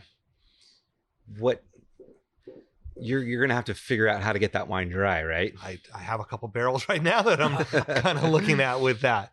And do you see differences years down the road about different yeast strains? Can you tell the difference? Have you done experiments about that? I mean, I haven't. At Lassiter, we did some stuff on white wines with, cultured natural yeast and whatnot. And I think we kind of came to the person I worked with. She loved to do those experiments and she could define differences in them, but she also knew that there were supposed to be differences, right? These weren't like double blind tastings. Myself, I kind of go along with what you're saying. Down the road, they all kind of showed the yeast characteristic wasn't what made the difference in them. Mm-hmm. So I started getting geeky about this, and I know just enough to be dangerous. But when you're talking about glucose and sucrose, right? Is that what it's that the wild yeast is finishing one way, and then the yeast that you're introducing is finishing another way? It can depend on the vintage. Some years grapes will produce more glucose than sucrose, and there can be huge swings in those numbers. Right. So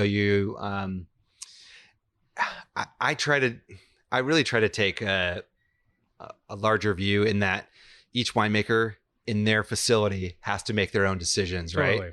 Like if you're in a custom crush facility with 50 other people and every winemaker's got their own thoughts, maybe using a cultural yeast is a good thing. Right. And maybe if you don't use it, you're gonna get Bart's yeast that jumped over into your picking bin or your tank or your hose line or something like that.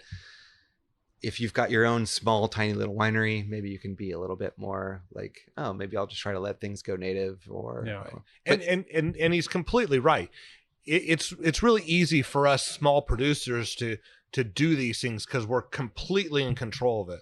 But when you're at a custom crush facility, and you don't know if that guy cleaned the equipment to your standard before he used it on your place, on your wines, or even if you went over and picked up a hose. I mean, so there's the reason to be more careful, to be more proactive, not to just kind of like go with it. And the glucose fructose thing, I that's a whole new thing for me. I'm learning about that because Brix is not what it's about anymore. It's about glucose fructose. I mean, You think your wine's dry and then you send it in for a glucose fructose and you go, oh, we got a ways to go here a little bit, and sometimes then the cellar, it's getting to be later in the fall, the cellar's getting cold, and guess what? Nothing wants to ferment when it's cold. So when is it going to finish, to what Chris was saying earlier? In some ways, it's a way to, when we're thinking about wines and making wines, we both want to make wines that taste like the vineyard. And when you have Brettanomyces or you've got volatile acidity, both of those things are going to intrude on what the actual vineyard tastes like. Yeah. So let's say you have that's the whole point of natural wine, why it's like well, what are you doing here sort of thing, right? I mean, you have to be laser focused. Is getting a clean wine that's gone through fermentation without these faults, is that more of an expression of terroir? And we're getting into the weeds here now, but is that more of an expression of terroir than if someone said, I'm going to make it naturally, I'm just going to let the vineyard speak for itself, but it smells like a horse's ass, and the VA smells like nail polish, and can you really taste the vineyard at that point? So at some point you're using these techniques and these ways of protecting the terroir because we want to taste that what the soil's giving us. Right. Yeah. I think it's a conversation. Often it's framed in that like you're manipulating things, but no, we're trying to like protect the expression. That's a really good point. It's framed in that you're manipulating it, but what you're really trying to do is the reason I bring it up and I think we're going to talk about it more in the future on future podcasts is because I had a really interesting conversation the other day with someone who used to work for a company, and let's say I can't say the name of the company, but let's say it rhymes with mallow. That they are creating genetically engineered yeast strains that have specific flavor profiles for your wine. So I just think it's an interesting conversation going forward, because I don't know if you guys remember, we once talked about that tasting room over in Oakland where they were recreating great wines, not even using grape juice. Right. Remember, it was through the use of synthetic chemicals and all this. So I think it's just a larger conversation that's going on. It's not happening with people that are mostly on this show. It's people that are making large volume wines. But I think it's going to be something that we'll talk about in the future as far as shaping the wine. Creating the wine, as opposed to, like you said, letting the vineyard speak. It's going to be like, we could basically take any fruit from Central Valley and then we can shape it into this thing that we want, through the use of yeast, and a bunch of other stuff, and possibly a bunch of other stuff. 82 known things that we can actually add or add into the wines. I can see that happening for sure. Yeah. I mean, it goes back to that same thing. You have to know your winemaker, know whoever it is you're buying a product from, right? Right. And that's really important to some people. And some people, they just want it to taste good and just, want to drink it and not worry about it. And I'm on both sides of the fence too. Sometimes I don't have a problem with some Instagram model sitting in a pool crushing a bottle of something that tastes like pineapples. Right. But if we're having fun, right, then great. But no, you're right, Bart. It's about knowing the people that are making the wine and just getting a little behind the scenes peek behind the curtain as far as what people are doing.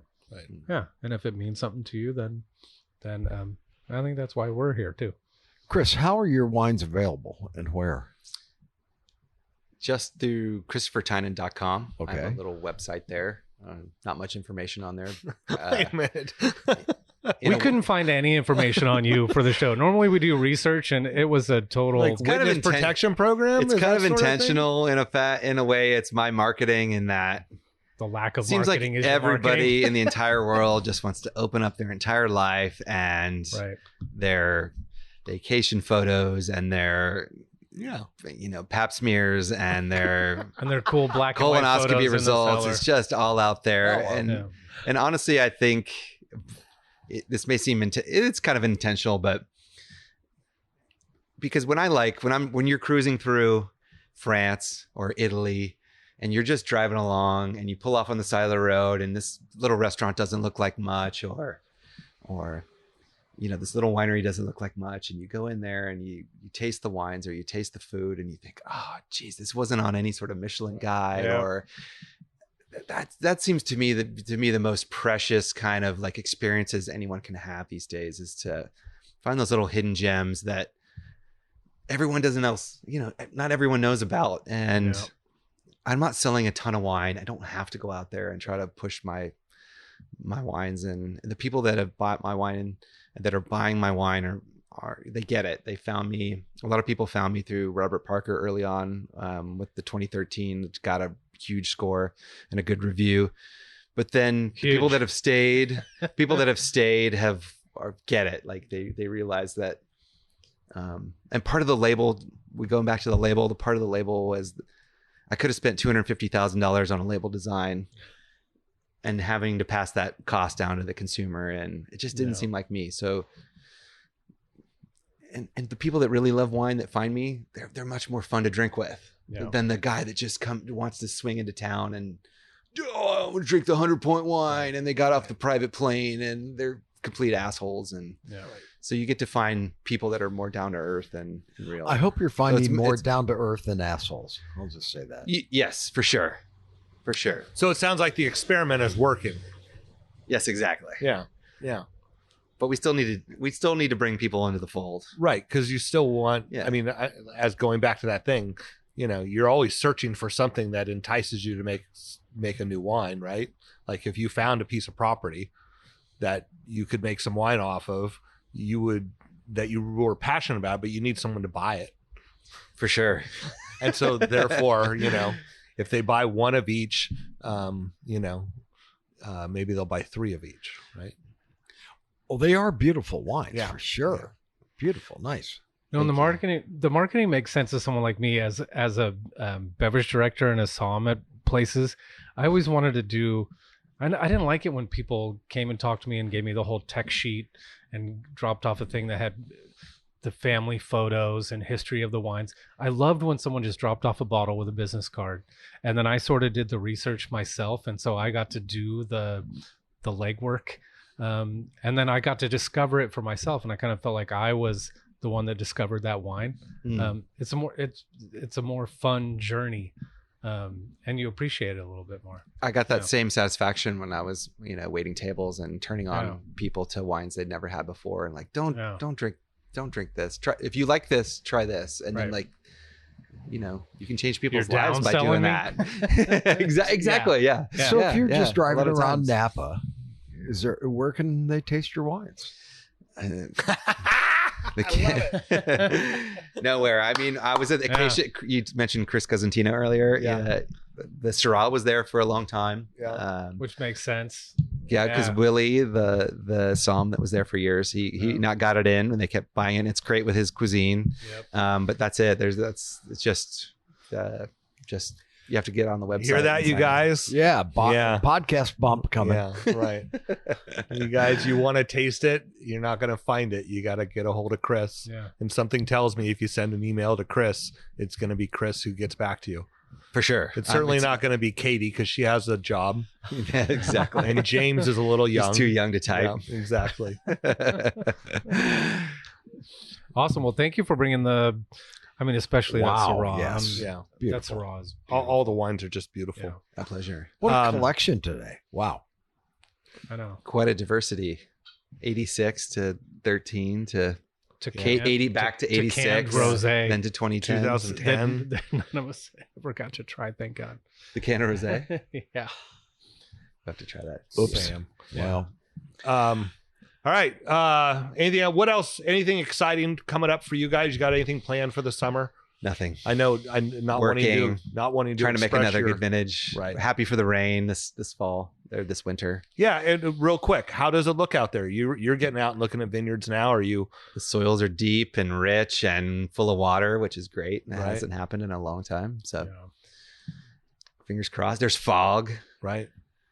It's interesting. Feels like a Are we flashback supposed to have a years brutal- years ago. Summer? I mean, I saw El Nino coming in, and I haven't listened to anything long term. I'm just enjoying. I feel like what's I'm the just Farmer's enjoying. Almanac say? I mean, I can't control any of it anyway, so I just, hope to, pay attention and, Yeah, you don't make know better any vineyards. decisions. All you got to do is buy the fruit at the end. Right. But I also, from last year, I learned one lesson in that there was one particular wine where I should have said, you sure we can't get that off before that date? Yeah. And so that's the thing is speak up a little more, Right. That's good. And we actually the guy who grows the Petit Syrah that you made the rosé for was in here last weekend. right. Yeah. That was fun. That was a total random, by the way. That's what he said. Yeah. They're nice people. Talk about some people that found themselves in the wine business, bought a house, had a vineyard with a crop on it. And by the way, it's Petit Syrah and he doesn't even drink red wine. Jeez. So so we can make some rosé out of it. Sure. But you grow the reddest wine. Right. available. Exactly. Yeah. Right. That's a dream to make some. Chris, any Syrah. shout outs? No, just to thank you guys for because your podcast is amazing and you really are a time capsule. I think people are going to be listening to this 20, 30 Thank years you. and listening to what people were doing back then. And hopefully it's a great education for me. Opening And up a bottle of that cab Yeah. 30 years from now, Yeah. listening to this show. that's would why I be brought that. fucking blow my mind. Yeah, because I thought it was in the Yeah. tradition that you guys have set forth here. That Thank is you. so Yeah. great. And you guys ask great questions and you keep it moving and you keep it interesting, Thank you. which very is much. important. Well, maybe in the future here we can have you and Katie on together and That'd be have fun, some wouldn't with it? that. Oh Yeah. gosh, I haven't had any. I won't get a word in edgewise. Bart, any shout outs? No, I think I said enough earlier today. I guess everybody should, although everybody should consider that September 15th or the days around September 15th are coming soon, and the whole Grenache Day celebration. Do you know this is getting out of control, actually? I mean, I've been out of town for like a week, so I'm sure stuff has happened. So we're still doing a really kind of an insider party on 15th, the Friday. Celebrate my birthday. Thank you. Happy birthday, Bart. We will be drinking beautiful wines with a bunch of growers and winemakers. The 16th is going to be a dinner that's going to be catered by the Girl in the Fig. Vicky Carroll from Hospice de Rhone is now confirmed. She is bringing a bunch of Grenache that is going to go down the middle of the table for 75 to 100 people. Whoa. So we will But provide. we also won't know where that place is, right? It's at an undisclosed location, but we will provide a link for those tickets. And then Sunday is a concert out at the Denmark Barn. Catherine Russell, a world-renowned jazz artist. Oh, yeah. Who we had to get a grand piano for. We just sourced that. We'd never had to do that before. And then Tony Saunders, who is the son of Merle Saunders, is going to be playing, is going to open up for Catherine. He's going to be playing some Grateful Dead tunes and then sort of transition into blues. And then he said he's going to transition into jazz to sort of lead up to Catherine taking the stage. That's going to be a hell of a show. We weren't sure what we were going to do about food. So we have the former chef of Edge at Stone Edge Farm is going to be doing one of the little stations of food out there, and then possibly duck confit tacos and or Mike the Baker. So this is going to be off the chain weekend. And by the way, Vicky Carroll said, do you guys want to produce a master class on Grenache on one of those days? And so I said, well, I don't know how we can say no to that. Right. So I don't even know, that hasn't even taken shape yet. I don't know exactly when that would happen, probably Saturday during the day. Maybe people that buy tickets for the dinner can come to the master class like a couple hours before going out to the dinner. But I can just imagine, I mean, she has access to everybody, world-class Grenache. Yeah. So anyway, it's going to mark your calendars, get a hotel room, at least get a room for Saturday and Sunday night. And we're actually going to do International Grenache Day right this year. Yeah. That's my spiel. Wow. Sonoma's cool. Yeah, it is. Yeah. And getting cooler every day. It's amazing. So, well, thank you, Brian. We want to make sure everybody reviews the show when they have a chance. We love our listeners. Except for... Who's the guy who loves you? What's his name? Pod Love. I just want to say thanks, man. Pod Love. Much appreciated. Pod Love. Always, Okay, cool. Yeah. Any publicity is good publicity, but shout out to Pod Love. You don't spell my name right. All cool. Podlove donated a kidney when I needed one, and I'm thankful for him. Podlove. We're gonna give you more attention than you want. All good. All right. Talk to you next week. Thanks for listening, everybody. Much appreciated as always. Thank you, guys. Yep. Drink more Syrah.